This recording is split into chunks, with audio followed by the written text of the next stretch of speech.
Welcome back everybody, Dave the Gamer here. Today wanted to make a quick guide on 15 items to stock up on for TBC. So I've made a couple other investment items, guides for TBC, a lot of them focused more around the materials required to level up your professions and stuff like that, since everybody's going to go leatherworking and enchanting and different. It's going to be a whole different scheme from what Classic is. And I wanted to go over, I was in my flight and I was thinking of a couple other items based off one of the videos I previously made on the 9 consumables that are still going to be needed in the TBC. And it made me think, like, if those consumables are going to be that much needed still, then it's something you probably want to invest in now, because you're going to see the prices of those items spike. So here's 15 more. For one, Greater Nether Essence. So right now these are fairly cheap and they require a ton of them to level up enchanting. So anybody that's really hardcore into raiding, they're going to pick up enchanting so they can enchant their rings and a bunch of other, that you can only enchant yourself. So you're going to see a lot of hardcore raiders, if they don't already level up their enchanting now prior to TBC, they're going to once TBC hits and their guild requires it. So I highly recommend getting that. Number 2 and number 3. Iron ore, mithril ore. So at first I was thinking thorium ore, but the problem is still a lot of people are really stocked up on thorium ore. Not many people are still farming for iron and mithril ore. So come TBC with prospecting for jewel crafting, those are just going to be used up so quickly. And I talked to a lot of different people from back in the day in different private servers, and they said the prices for a stack of iron and mithril ore were just insane. But thorium ore wasn't. Thorium ore was like a third of the price of the other one. So if you can find those now, pick them up. And with all of these that I'm talking about, I don't expect you to go out right now and pay fucking over market price for these items. I want you to add all these different items to a TSM group and then search the auction house multiple times a day or multiple times a week, whatever you can do, and pick them up slowly. You might buy a couple ore, a couple nether essence here, a couple there, and over the next 3-4 months, you're going to have a mass stock on all of your different alts that you're going to make a fortune. You're going to have epic flying on all of your fucking characters. Moving on to number 4, Rightgeous Orb. So on my server, they're still very expensive, but depending on your server, if they're fairly cheap, I would pick them up. People are still going to be using the Crusader enchant on their new items that they get from the dungeons and the raids in TBC until they're able to get the Mongoose enchant. But that is much more expensive. So if you can pick up a bunch of Rightgeous Orbs at a decent price, under 20 gold, under 10 gold, depending on your server, I definitely think that's a great investment. Moving on to number 5, Large Brilliant Shards. They're still going to be needed in TBC. So as you see them start to go down in price over, phase 6, a lot of these items too, keep in mind, come like late phase 6, when not many people are playing as much and they're just waiting for TBC to come out, because I know it's fucking coming. They just need to announce it. And on that note, so I don't know, if they start fresh TBC, then obviously all of my investment videos are shit. But I don't think that's going to happen. They might give different alternatives. I like to prep, worst case, if they do go transfer characters with all the gold and everything, I want to go in fucking ready. And the reason I say Large Brilliant Shards is because one of the things, Large Brilliant Shards and Firebloom. Number 6 is Firebloom. So both of them are going to be used for Brilliant Wizard Oil, which is still used in TBC. There are other oils that come into TBC, but they're much more expensive and they're not that much better. So I definitely recommend getting those items, because that's something you're still going to use. And at the end of phase 6, a lot of people are going to sell a lot of their items thinking they're prepping for epic flying mount, and not remembering or whatever that a lot of these items are still used in TBC. So you might be able to pick them up fucking 1-2 gold a piece, super cheap. So keep an eye out for that, now and at the end of phase 6.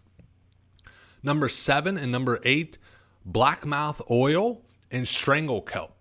Both are going to be used for free action potions, which is still a big thing in TBC. So there's still a lot of raid encounters and boss fights where having a free action potion on your tank and some of the other key people are definitely still important. So I would still keep those items, even if all of these items you get a couple hundred just to sit in your bank for you to use so you don't have to overpay. Great. That's still an alternative. Number 9, elemental earth. So as people don't need greater nature potions, you'll see these start going down in price. They're not thinking about that restoration potions are still used in TBC. It's another item that for certain boss encounters, it's great to be able to take off certain poisons or dispel different things. So it's a nice potion that is still going to be used in TBC. So elemental earth for number 9, keep them. Number 10, dense stone. So dense stone and elemental earth are both used also in elemental sharpening stone. So those are great buff for, your melee and I believe also your hunters. I'm not 100% sure on hunters. But those items are still going to be used in TBC.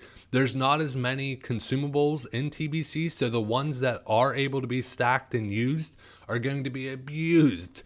Everybody's all about min-maxing, so they're going to use all of these little things to get the advantage for their speed clears and everything else. So it's not for everybody, but there's definitely a lot of guilds out there that do that, which will keep the demand of this high. A brief interruption for those looking to help support the channel. Check out my Teespring link in the description. I have a ton of different designs on here. I put it all on high quality shirts, hoodies, phone covers, all kind of different things. Right now I got 4 designs and I'm going to plan to make a lot more. I think they're pretty neat and you guys might like it. I've already had a bunch of people order a bunch of these and I greatly appreciate the support on the channel. This is my favorite design, but let's get back to the video. Number 11, Goldthorn. Goldthorn is the other part for the restoration potion. So right now, I think on my server, they're like 5-10 silver a piece. I definitely am going to pick up a couple hundred of them. A lot of this stuff that you only find in old zones, people aren't going to go from level 70 zones back to a level 20-30 zone to herb. Like, that's not going to happen. So whatever supply is out there is going to dry up quick and the demand's going to still steadily stay there. So I would highly recommend picking up a couple hundred of those. Number 12 and 13 is Radiant, Shard, and Dream Dust. Dream Dust will be used up a lot for people leveling enchanting. In Radiant Shard, the reason why is the enchant weapon Demon Slaying.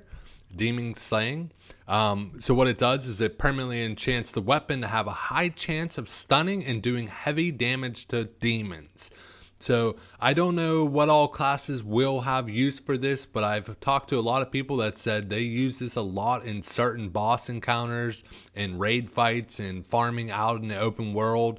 So it's an alternative to like Crusader or something like that I think is still going to be used, especially with so much of the different monsters being demons.